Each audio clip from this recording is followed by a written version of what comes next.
Noah, what's up, man? Great to see you again. Glad to have you back on the podcast. Good to see you, man. It's a fresh morning. Yeah, I don't know how I'm gonna follow up a conversation with you after Tim Ferriss this week, though. I gotta be honest. It's interesting. I went on the show. I've known Tim 20 years.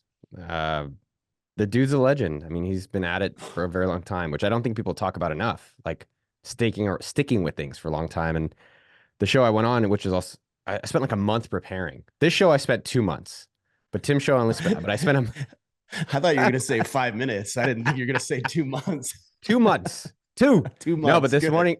this morning I was getting some nuts and I was like, damn, the things in life that we prepare for, tend to sometimes work out better.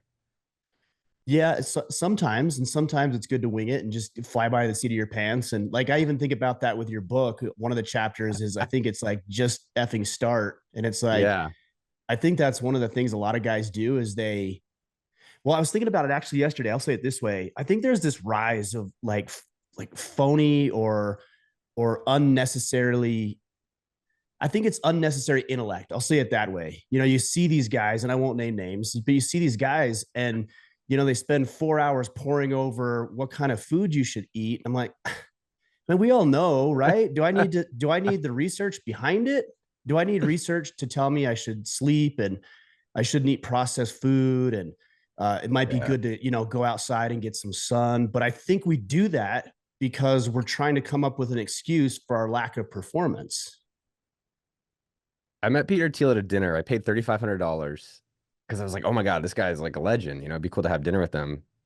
The dude had 10-year-old like New Balances, like Mervyn's, if you guys know Mervyn's, but like let's say Kmart Mervin's. socks.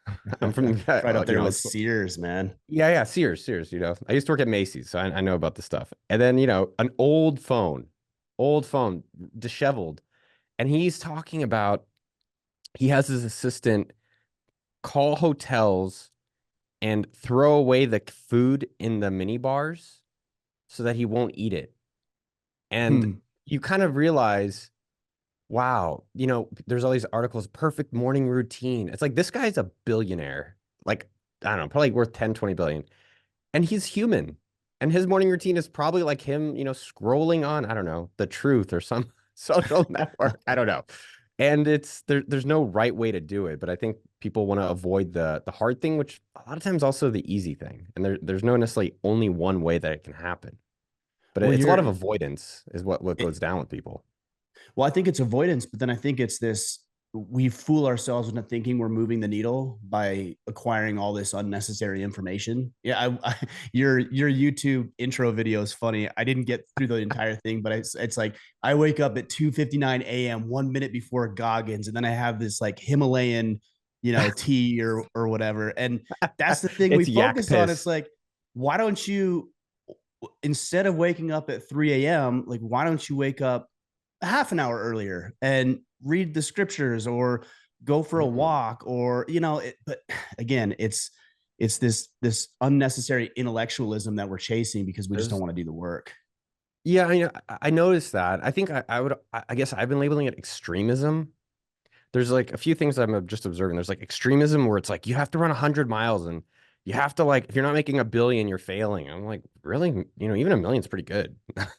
Right. And so there's this it's like this extremism mentality, which really all it's doing, and I think your show is a great example. It's like, okay, want to be a man, right? If I do an extreme thing, I'm a man. It's like, are you?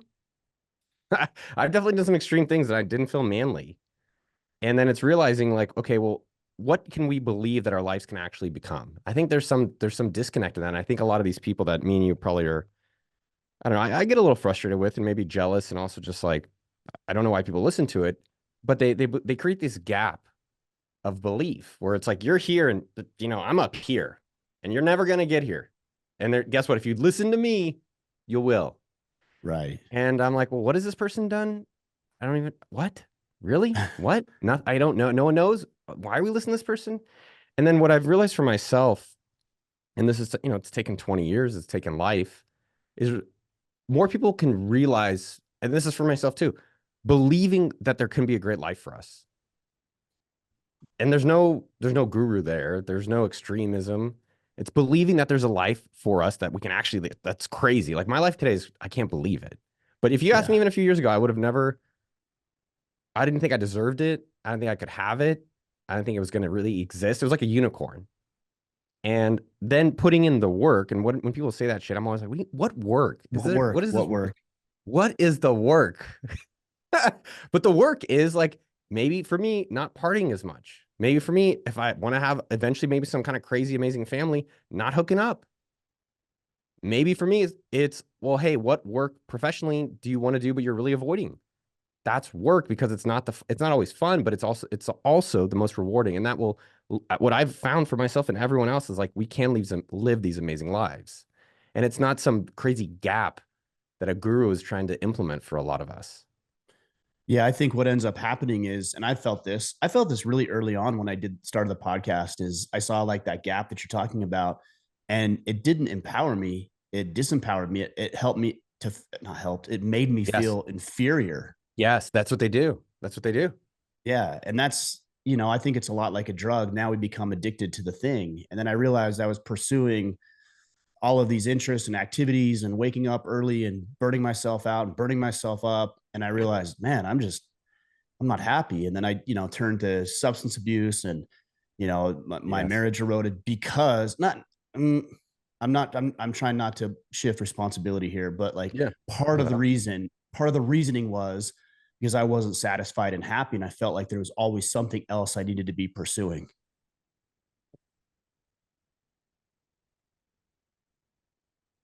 We got an awkward pause here.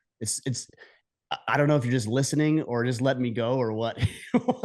No, I'm just listening. I think a lot of people can relate to that. Yeah.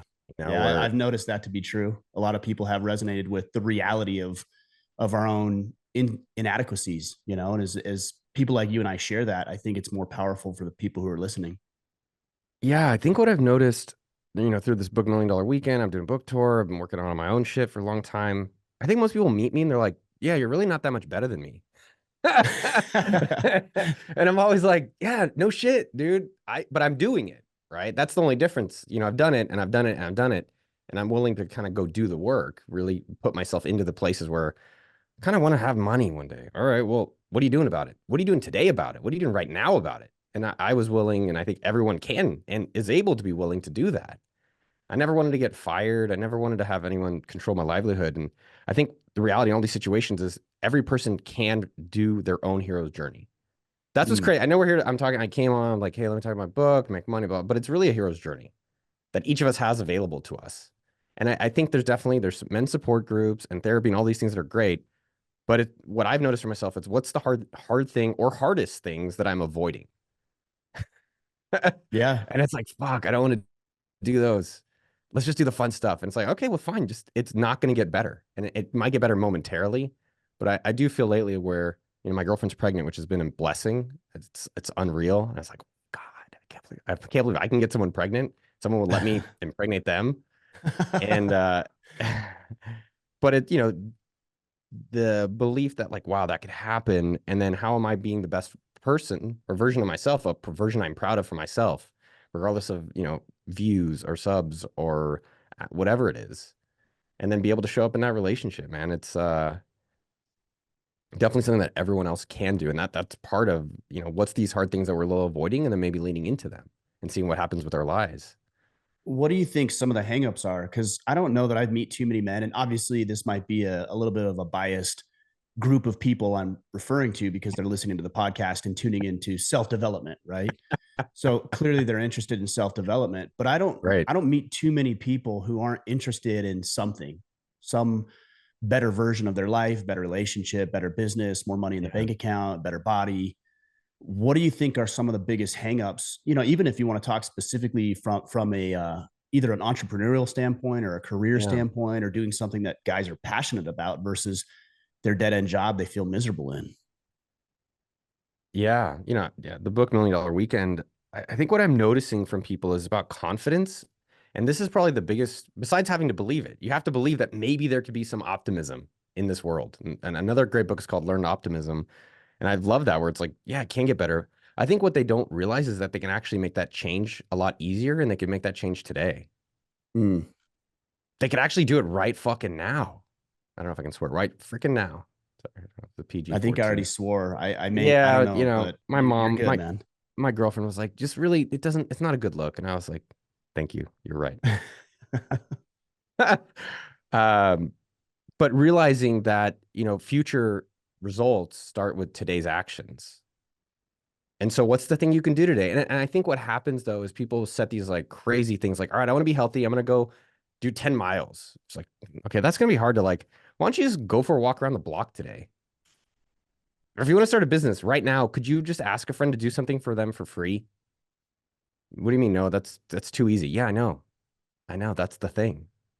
That is the thing. It doesn't have to be some big, scary thing, but it could be some small micro action. Hey, you want to go on a date with someone today? Maybe I would nicer outfit. Go to Goodwill if you don't have any money. Maybe get a haircut. Maybe stop hooking up with girls if you really want to actually get a family. And I think you start really like maybe update your online dating profile or your app profile. One like change some words, change your photo, ask a girl for her opinion on that. And Hmm. I think when people realize the power of now, like holy shit, what can I actually do right? Not like the power of now where the book where it doesn't tell you what to do. The actual now, this moment where you're listening to the show, realizing on your phone while you're driving, well, not while you're driving, but while you're walking, commuting, thinking of, you don't have to think about it anymore. You can actually do it. And I think that power brings confidence. That power brings self-worth. And I had this therapist, and I will say I've been quoting him a lot.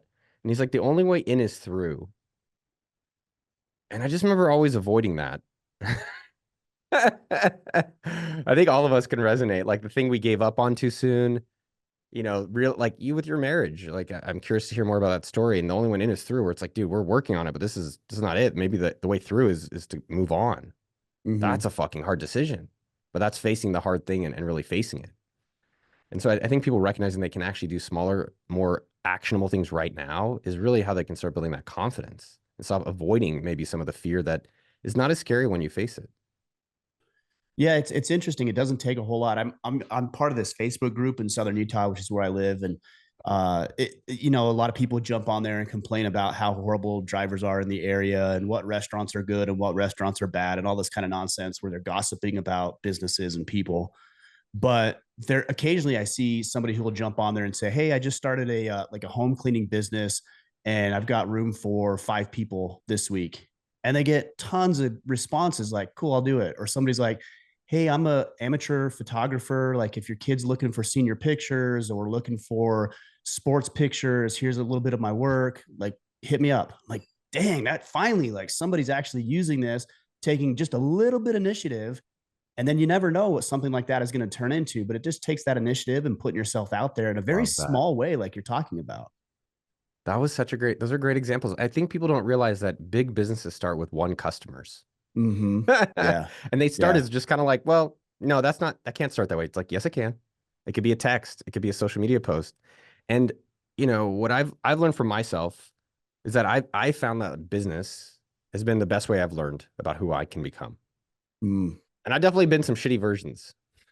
As have we all. Fuck yelling at people, bullying. I was called a bully, and I was like, me? Yeah, you're a bully. I'm really? Wow, that's interesting. And doing these small things can lead up to creating lives that's not just, I think the money, yes, is really cool. It's very nice to have a lot of money, but it's also very nice to like yourself. And I think business is a good way to feel really good about yourself, whether you have a day job or not. And I love that these people kind of in silly ways, like, yeah, I'm posting on social media, get a few people. And that's how it can start. And I always admire anyone who's at least willing to try. Who knows how it's going to work, but at least you're going to learn. You might fail. And I think that's something I've noticed in my book and in my own business journey, which is like how many people are willing to fail and then go again, right? Like, you with marriage, right? Like it's scary to, have a breakup and then go back at it. Like that's what you have to do. Like I'm a pilot. And the first thing they teach you is when you have an emergency landing, which I've had two, which is fucking terrifying, right? In a I little bet. plane. Yeah, for sure. Oh, very terrifying. That was traumatic. First thing to tell you is once you have an emergency landing, you have to get back right back up. Mm. Right? And there's something about it, which is like, oh, okay, I can do it. I can face it. Well, let me learn from it and get better. Maybe I need to get someone with me. I had my buddy Joe the next time, so I was felt more comfortable. Yeah, man. It's interesting as you're saying that. I see that and I feel that when I see people at the gym who are out of shape and overweight. And, 3 years ago, 3 years ago, I might have been very judgmental and harshly criticized those people, not vocally, but, in my mind. Yeah. And I go to the gym now and I see people who are overweight and out of shape. I'm like, damn, good for you. Yeah. That's awesome. Because how many people do I not see who are still in bed, who are eating on the couch, who are hungover from last night, and they're not here, but you are. I hope they sustain it. That's what I want for those people. But there's some Yeah. admiration there where there wasn't before. And I think part of that Good comes for from you. realizing that we all have to start somewhere. And I know I've started somewhere and I've had to start over a lot of times in my life too. Yeah. Good for you to rate. I was thinking about that. Someone rated my book 4 stars. It's not even out yet, so I don't know how they rated it, how they got it. And I was like, fuck you, dude. What do you mean you rated Yeah. 4 stars? They had a cat picture as their profile. And I was like, yeah, okay, I Yeah. get it. I know. And I was like, it's not even out. I don't know how you could rate 4 stars. That like I've spent 4 years and like 20 years doing business to put this all together for people. But what was interesting was that it made me appreciate anyone creating. Yeah. I was like, wow, how many times have I criticized someone at least trying? But at least they're putting something out there. At least maybe it's a restaurant, maybe it's house cleaning, like you're saying, maybe it's photography. And, for all of ourselves, like, oh shit, okay, let me do something. And then and I think your other comment, which is really interesting, that I don't think is recognized enough in success, especially for myself, and is how do you find things that you can sustain with? And we all can. Everyone has discipline, everyone has sustainability in them. Like everyone's still breathing. Like if you're still breathing, you've sustained something. Yeah. Right. But I think Sure. people think like, I'm not a disciplined person. It's like, well, you've had discipline to eat every day. That's pretty good. You haven't given up on that. And so it's like, how do you recognize it maybe in business specifically, but also in life? Like you start walking each day and like, let me just try to walk once a week for this year, 52 times. Let me try 30 minutes a weekend just to see if I can help one person, which is what businesses are. And over 52 weeks after a year, you'll actually be like, holy shit, maybe this is working. But sustaining these things, I think, is besides just starting, the sticking with it, like the how to not give up too soon, which we all have done, is I definitely think the underlying kind of key to success in many things. How do you know when to give up though? Because I think there does come a point Yeah. in time where it's like, I'm banging my head against the wall unnecessarily here. Maybe I ought to give up, or maybe I ought to pivot and Yeah. reevaluate the course of action. I think a lot of times we know when the voice in our head is talking to us, right? When we're asking ourselves that question. I use for content and business, I use the law of 100 is what I found to be like just a really simple framework, which is do it 100 times and then quit. I think someone was telling me this recently. You're one of the few people that have stuck with the podcast. Most people never do 3 episodes. No one gets to 20, and anyone who's over 20, you're in the top 1% of podcasts. So do 100 and then quit things. And so that helps you at least decide at that point whether I want to quit or not. I think another thing that people can understand better, and I'll do another business example afterwards, but it's relationships. Like, how did you know it was time to maybe end it? And you made me think about I was engaged, and I don't know if I felt one of the things that I teach in the book is about how do you get what you want, not get what you get.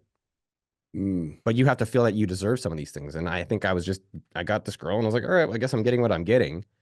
And if I felt better about myself through, you know, thinking about what I want and how I want to feel, then what do I really want? I have to ask for it and I have to get it. And it wasn't her, but I spent 5 years, man, 3 years in a just like I'm sure both ways toxic, and then 2 years where it was like back and forth bullshit until one day I was like, is this what you want to do for the next 40 years? Mm. Like, no. I was like, I don't want 40 more years of this. And so I made the hard decision, which is the thing I'm kind of talking about throughout this chat, which is like, what's the hard thing we're avoiding? Maybe leaning into that. And then now, took another 2 years. I found someone where I'm like, oh my God, thank God I had some optimism and I did the work, which was hard. Now in business, I think the other thing that people can consider, how many kids do you got? Two, three? Me, 4. Jeez, bro. How do you have We got a time for full anything? house. How do you even have time for the show? Oh, they're out. Man, They're out in the living room right now, hanging out. So we'll spend. They know. We've got the boundaries and things in place, and then when I'm done, I'll play and spend a little time with them, and then we'll get on with our day. So it takes some work. It it's a takes some dude. effort. That's for sure. Respect. I mean, I'm about to have my first, and I'm just excited to be an entrepreneur because one, I can have a lot more time to feel how, Yeah, like to be exactly. around how I want to be around, to potentially if we need to spend money on things, it's a lot easier. But I would say in business, you're a great example where one, don't quit your day job. I always found having day jobs sucked. It's like I hate you people. I didn't hate all the people, but I hate a lot of them. I hated what I worked on. I hated how much money I made. I hated that like it felt risky. Like my risk is staying here, not actually doing something I could really want to do. And you don't have to quit your day job. Use them as your investors. Right. And so coming back to you though, and now me as a father, if I was getting started, you have weekends. That's why the book's $1 Million Weekend. You don't got a lot of time. Like you probably have an hour or two each weekend to do something. And so what I recommend for people is see in your business, say you're doing photography like your person, house cleaning, podcast, whatever you're excited about. See if you can get 3 people to buy from you in a weekend. And you're like, just three? Yeah, just three. And guess what? If they don't buy, whether you're doing lawn care, maybe you're building software, you can pre-sell it. You can pre-sell the item. Hey, I'm doing lawn care. I'm doing photos. I'm doing what were the other ones you said? House cleaning. House Could cleaning, be cooking, shooting, cooking, jujitsu. I mean, you name it. anything. And it can be software. Everything in life is pre-sold. We just don't realize it. Tesla, all these cars are pre-sold. Our plane tickets are pre-sold. Hotels are pre-sold. Events are pre-sold. Concerts are Mm. pre-sold. Everything is pre-sold. So pre-sell it to see if there's people that want it. And guess what? If no one wants it, holy shit, you didn't spend tons of Yeah, you're time not out wasted. anything. You're not out anything, but you got a lot of learning. And you could find out then, fine, they didn't like this. What else is going on in their lives? Like I was looking through, and then people say, well, no, I got no ideas. I've got no business ideas. Okay, let's just do everything for them, Ryan. Here's a fun one. I did it yesterday because I was curious. I looked through my credit card bill and I just saw what I spent money on. And it was really interesting, actually. I bought baby mama clothes. And again, your original question was, how do you know not to quit too soon? If you don't get 3 customers in 48 hours, it's only going to get harder. That Mm. period. It doesn't get easier. So, and we can talk about businesses later if you care for it. But in terms of that specific thing, I have found that people know the idea of like make something people want. I don't think you actually have to make something people want. You have to find what people actually want. And how do you know is that they're excited to give you their money. Right. Like I did a Yeah. lawn care business. I knocked door to door 2 weeks ago to see if I could actually sell it. I could not get one person in my neighborhood to buy my lawn care. Not one. You know, I dressed up, I printed a flyer. I don't even have a lawnmower to be clear. But if I pre-sold it, I'd go rent a lawnmower or I'd ask a friend for a lawnmower. Guess what? I couldn't do it. So I was like, great. I can't do that business. Or someone else can, or maybe there's another way, but I only have 48 hours to make some shit happen. And so let me find something else. And I found something different that worked. It's interesting because one thing I've ran across, I've got a couple of different scenarios. One is people will tell you they're excited, but until they pay you, they're not really excited. Like you have to realize that. Like early on in this business, I would come up with like a new hat design or a new shirt design. I'm like, hey guys, what if I came up with this? Would you buy it? And I had like 1,000 people like, yeah, yeah, yeah, yeah. I'm like, sweet, people love this. So I'd make 500 shirts and I'd sell 3 of them. I'm like, damn, what what happened? So people vote with their dollars, not with their words.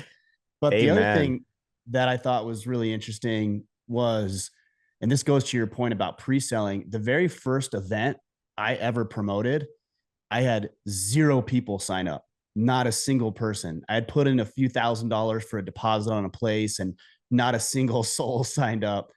And I called the guy up. I'm like, hey, look, I gotta cancel this event. Like nobody signed up. He's like, no one. I'm like, yeah, thank you. Yes, no one. And and he's like, oh man, that sucks. Well, you're gonna lose your deposit. And I said, well, hold on. Like, work with me here. What if I still did the event? I just bumped it out 3 or 4 months. And he's like, yeah, I'll do that. I'll do that for you. He's like, it's a little more expensive because that's peak season, but I'll take your deposit. I'll apply it towards your time then. And I went back to the drawing board to your point to really learn what people want. And it wasn't that they didn't want an event. It's that I didn't do a good job marketing the event, clearly articulating what the value proposition was. So I learned what that was. I did a little research and we had 20 people, which is our max capacity at that time. 20 people sign up for the event. We call ourselves the Terrible 20 still to this day. And I talked to a lot of these guys. This was 7 years ago.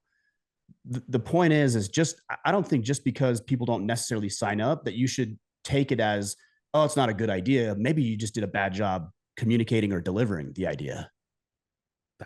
What did you read Million Dollar Weekend 7 years ago before I even wrote it?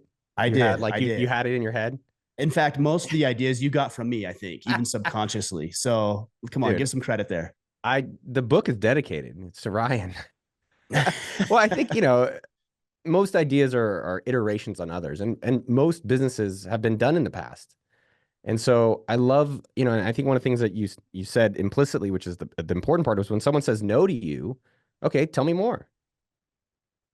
Like we have at appsumo.com, the software deal site. It's been around Yeah. 15 years for entrepreneurs. It's done really well. I still run it to this day. We created a course. This book came from the course. And I'm like, look, we've got 1 million people on our audience a month. Like I worked at Facebook, I worked at Mint, I've started enough businesses. I'm going to put out this course. People are just going to buy it like crazy. They're just going to like just eat it up. So we send Yeah. this email, 100,000 people, no one buys it. I'm like, what do you mean no one buys it? Like, I thought it's a guaranteed. And then I just asked them, hey, how come you not buy it? Well, the course was called How to Make Your First Dollar. And people are like, I don't want to make a buck. I want to get I don't care rich. about a dollar. Yeah. Yeah. And then That's there's like funny. all these other pieces like, hey, I'm busy. How long is it going to take? Is there going to be accountability? Oh, really? That's it? And then we updated the copy. I had more people go through the course with me personally. And then we sold it. And then after a year of, it did have a little sale, so it got some validation.